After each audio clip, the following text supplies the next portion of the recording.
Well, I have not yet gotten the chance to say hello to everybody. So hello, good morning, I guess afternoon for you all as well.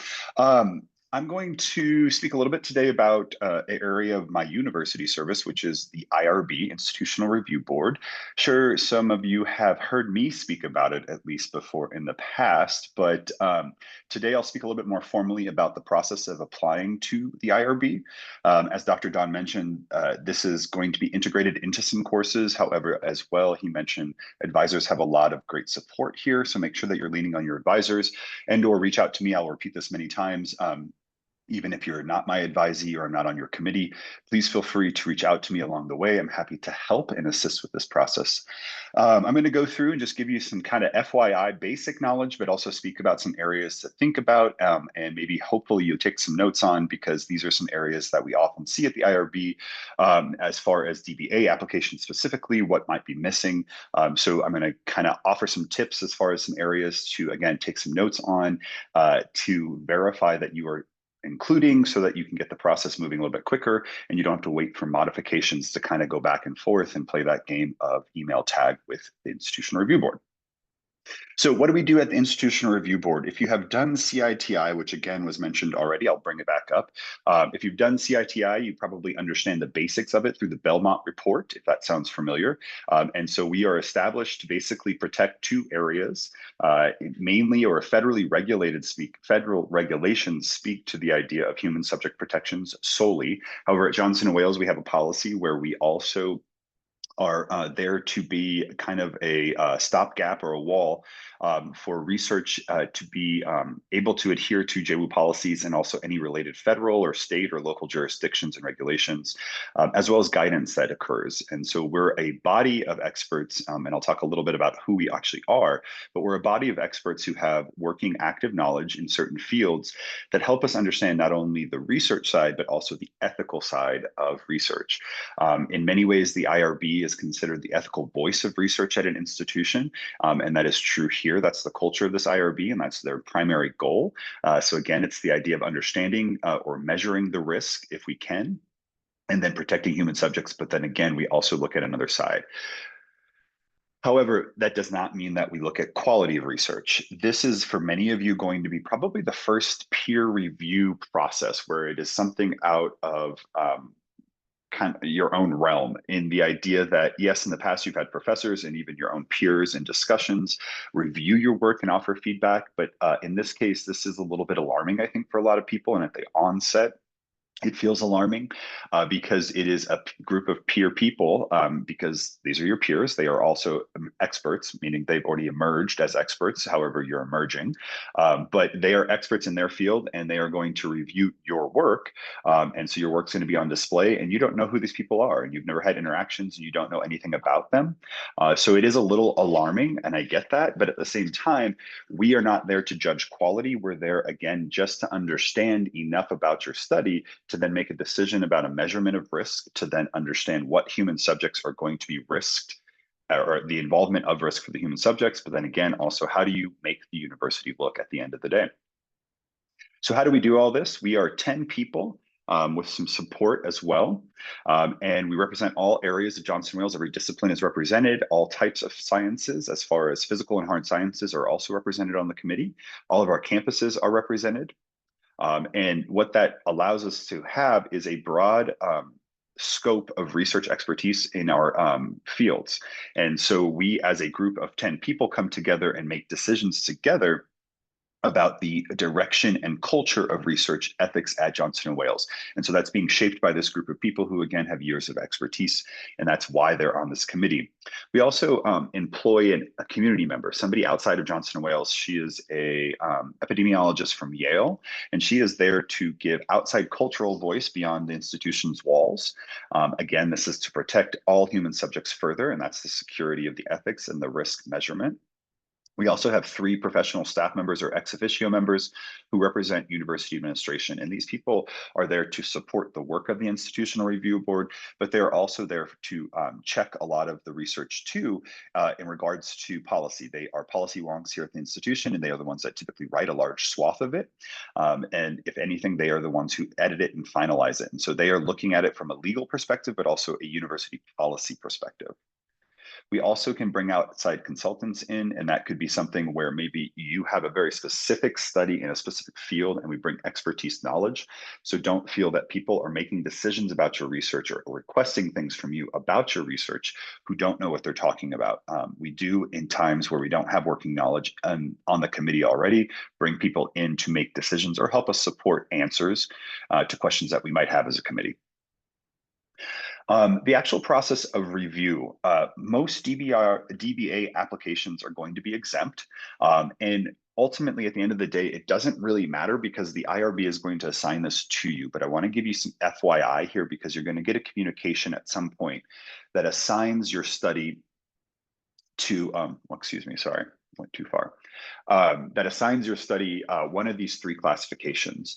The full board review is very, very rare. In fact, it's only happened once with the DBA application, and that was just because of sensitive material that they were reviewing with a vulnerable population, which are areas that you can look into with CITI and the Belmont report if you have questions. However, we did have one. Again, back to that last asterisk there, though, or the asterisk here on the slide, this is assigned by the IRB, so you do not get to decide, and your goal should not be to get exempt, expedited, or full board per se, or avoid one of them. However, understand that most of them are exempt, but that still means we could come back to you and ask some questions, even though it's exempt from a full board review, meaning this is done by potentially one person on the board as opposed to the full board reviewing it. So it's a little bit lighter, it goes quicker, and it's outside of our routine meetings. So people are just ongoing work on the IRB. So what is the actual application? It's an online form. Dr. Don mentioned this idea that you have templates in front of you. They'll be given to you either by advisors or in the course. And that is kind of a draft version of the application. We unfortunately don't have the greatest technology here at the institution to support different type of form submission online, but this is the one we have. It saves, but it is quirky as far as when it chooses to save or not. But what will happen is you can hit save, it'll send you a link to go back to. However, that is not something that I would rest at night with. And instead, I would take care of it outside of that in a Word document or these templates that you're going to be given. Ask for those if you do have questions along the way. If not, you can also just copy and paste or work on large areas of the application. Most of your advisors are going to want to see that document separately before you hit submit to the IRB. So again, it's an online form. You could save it. We don't trust it. Word documents are best. However, the other thing is that there are a lot of aspects on there that may be foreign to you, but I would work on making sure you understand what they are, because your goal is to make sure that this is as efficient as possible when you hit submit that first time, so that we're not coming back to you as the IRB asking you additional questions, which again, wastes time, but it also creates problems for you potentially if you are on a deadline or you want to work within that 3-year graduation window. The other thing that I also want to bring up is on the online form. I'm going to repeat this in a later slide, but you are the primary investigator, meaning it may be scary to think of this, but you are now on your own as the researcher, meaning you are the researcher of record or the primary investigator, or sometimes we refer to this as the principal investigator. The DBA requires that you do that. The advisor is only there to authorize the study through an authorization form, which again, I will speak to in a couple minutes. But this is an important piece, again, that sometimes will kick an application back. It probably will delay about 2 weeks, something to think about. It's a minor thing, but again, take a note of that. I'll repeat this on another slide. The other thing that happens quite often with the online form is people forget to, or they just overlook, period, that they need to attach all forms that you're also using. There are a plethora of forms that you're going to put into your appendix in your dissertation and probably your proposal, things like your instrument, your recruitment message, and so forth. These are aspects that the IRB needs to review, because if you think of what the IRB is doing, They are not looking at the quality of your study and how it's designed methodologically speaking with the literature. They are looking at the protections of human subjects in the operation of your study, meaning we are looking at the operation, a recipe, directions. Always think of these are as step-by-step directions you're giving us to make sure we understand the process that you're going through, so we could replicate it potentially if we wanted to. And again, we don't have to do the literature review. We're not concerned about any of that aspect of quality. That's you and the advisor locally and also with your committee. So these forms, what forms am I talking about? There's a lot of them. The certificate for city training is one of them. A brief bio of you. Some people are just uploading CVs or resumes at this point. Perfectly fine to do so if it's easy for you. You're also going to need a consent form. This is something that will be going over in courseworks or with your advisor, but there's a template on the JWU IRB webpage that you can check out. It's something that you should modify. It was created by the university for you to modify specifically. There's language in there suggesting where and how to do that. We also are looking at, and I think this is obvious, but for some reason people forget to do this, the instruments. We need to actually see the tools you're using to extract data. If it's going to be an online survey, let's say through Qualtrics, we need to see the link so we can go through that test version as the dummy and see how it's going to be delivered to the end user. We need to see everything. Again, you're thinking of it as a recipe or being able to be replicable if we picked up your application as the IRB outside of you. Other things like supporting documents, site approvals, or if you're going to be looking at non-publicly shared secondary data, we would need to see approval and or a request for that to see what process you went through to secure the data and or secure permission to extract data from a certain place. So for example, if you're going to be working at your own work site, whoever is able to give permission, we would need to see not only the application of that, meaning you're requesting it, but also the actual approval. It can be as simple as a document that you just upload like a PDF of the email, for example. Recruitment messaging is another piece. If you're going to be posting something in an email on duplicate, or if you're going to be putting something, let's say on LinkedIn as a social media post, we would need to see the exact language you're going to be using. Understand, again, we're not here for quality. We're here to protect the university as well as human subjects with the risk involved. And therefore, we don't need to read any of your chapters or literature review. It's not that we're not interested. We are just not there to do that. You do not want to waste our time because, again, that slows you down. The final piece, like I said, I would mention again, is the advisor authorization form. It's something your advisor needs to do, but it's always wise. And even for me, I've been on the IRB for a number of years and I get frustrated when we don't get them, but even I forget to do this. It's always wise, and I would take a note to remind your advisor to send in the advisor authorization form after you and your advisor have gone over everything that you plan to submit. Again, it is important for your advisor to be there before you hit submit. Do not hit submit on the IRB application without your advisor first reviewing. Later, they will also need to hit submit an authorization form. Your advisor needs to review this because they may be able to help you, again, save a couple of weeks potentially. This is a long process that we can't guarantee any timing of, which is my next point.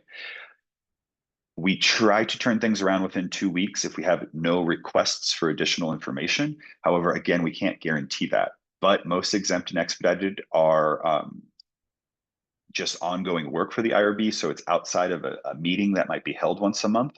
So because most of the DBA applications, again, over the history of time, only one didn't fall in this category, but because most of them will be done outside of regular IRB meetings, you can expect the review to begin within a week once you've hit submit, and hopefully we'll have our first communication out within a week as well.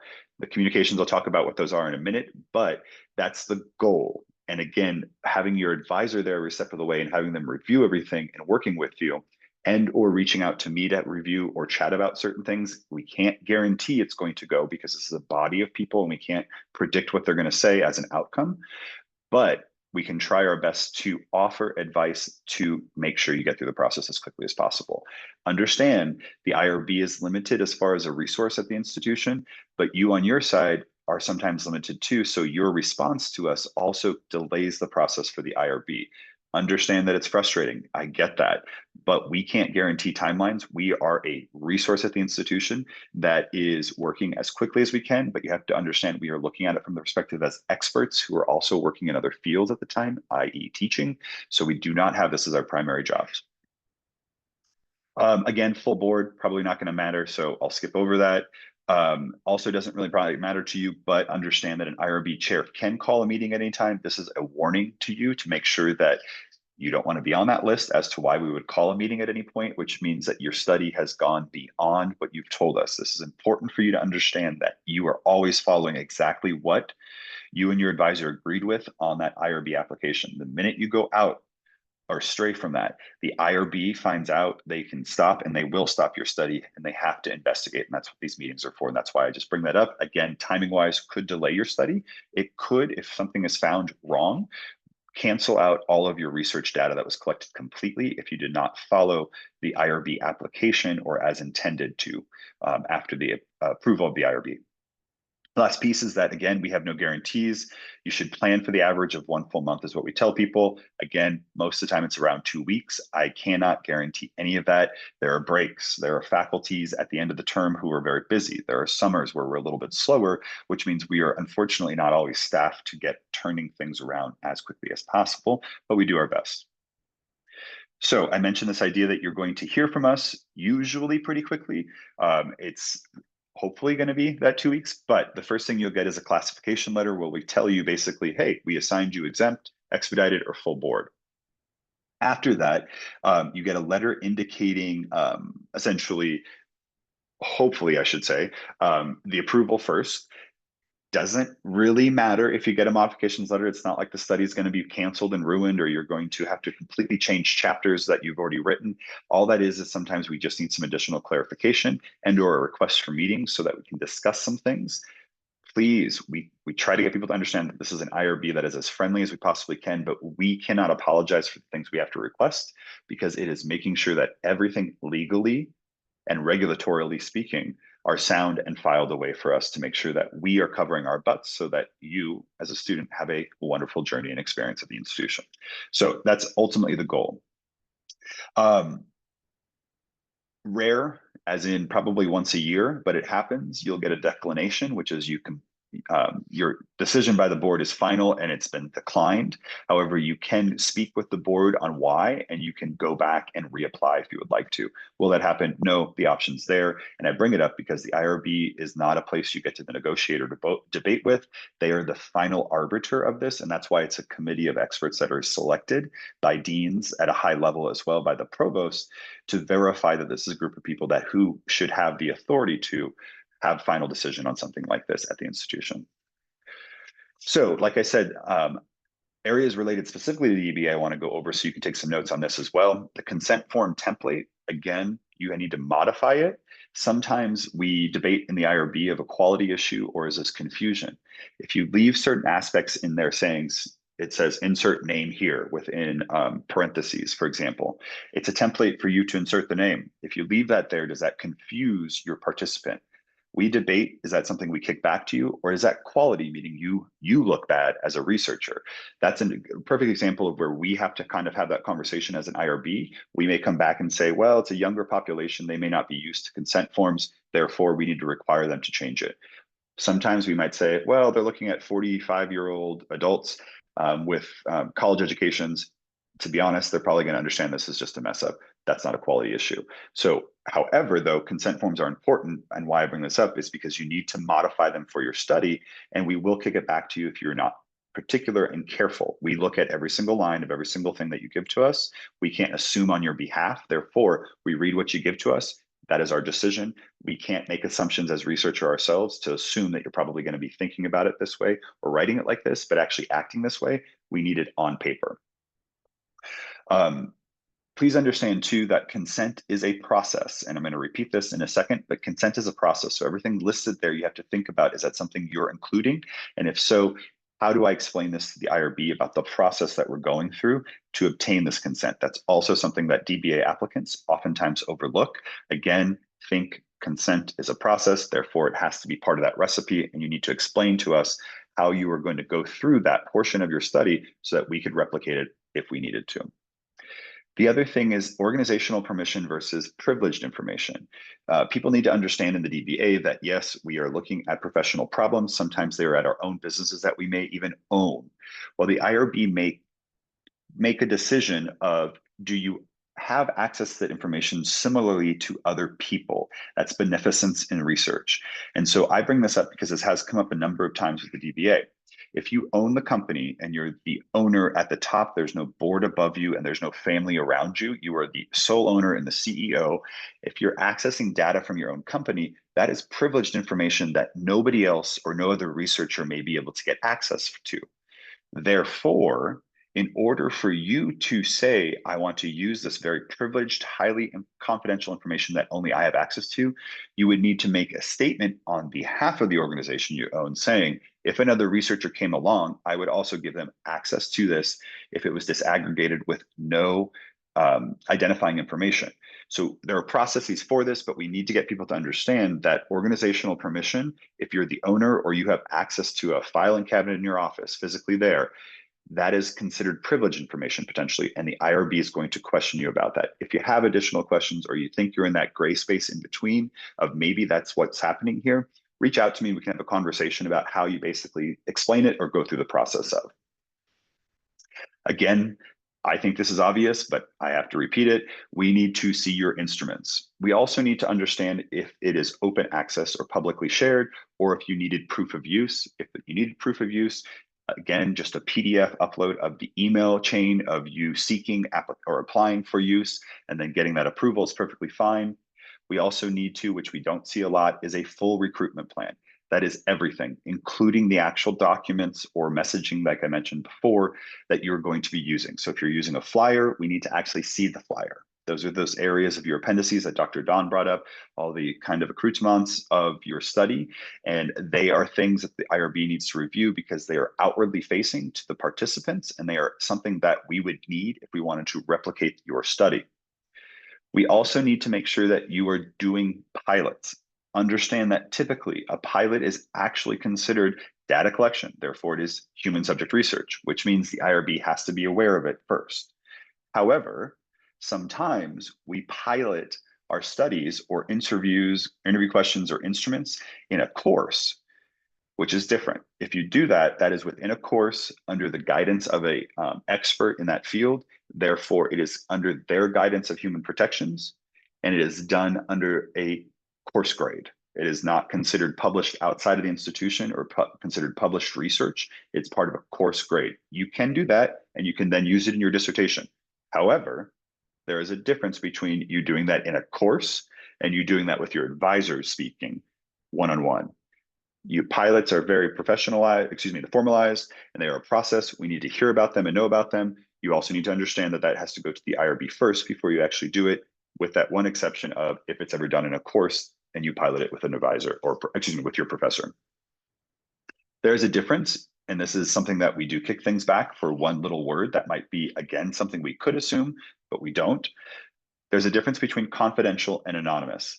Most times, you're never really actually going to be able to get confidential. It's going to have to be anonymous. Confidential is, reverse what I just said. Confidential is easier to get than being fully anonymous. Fully anonymous means there is absolutely no way or ever a connection to somebody's name or identity, period, in a study, which is nearly impossible with the social behavioral research that we are all doing. At times you can do that, but ultimately there's always going to be some type of human connection, and it's very rare to say anonymous. So therefore, nearly everybody's going to be doing confidential research, meaning your participants will have confidentiality. They will not necessarily have anonymity. And again, if it's something that you are seeking additional clarity on, talk to your advisor, or again, I'm happy to help. Consent, like I said, is a process. I will repeat this as many times as I possibly can. It's part of that recipe. It's part of the operation so that we can replicate your study if we wanted to and needed to. Games of chance. This is something that probably you've all heard me say almost exactly the same thing. This is not a joke. For some reason, Johnson & Wales has fought me over the years. Previously, when I was the IRB chair, I would say every year I talked to legal and I said, can we talk about this again? But you cannot do a game of chance. You can pay people to participate in your study, but you cannot offer, let's say, a $100 gift card, and you get to enter into that if you are part of the sample. Don't even try. Don't even question it. The reasoning has never been able to be explained to me fully. It's a law. I don't care. Just can't do it. Sorry. Last piece, excuse me, the last two pieces I'll bring up is advisor authorization again. This is something that before you hit submit, stop yourself, make sure the advisor has seen it. You are not alone here and you need to take their advice.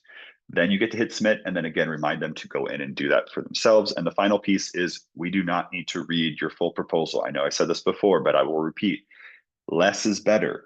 Every single word we will review and we will assume that is exactly how you're doing something. We can't assume, like maybe your committee, what you potentially mean. We only know what you've given to us. One last thought is the IRB FAQ page is also a great resource and something to check out. It's organized a little bit disheveled, but you can find the bold areas which are the questions, and hopefully that will help you kind of through your process. If not, I'm a resource as well, or you can reach out to the IRB themselves with that IRB email right there. That said, any questions for me?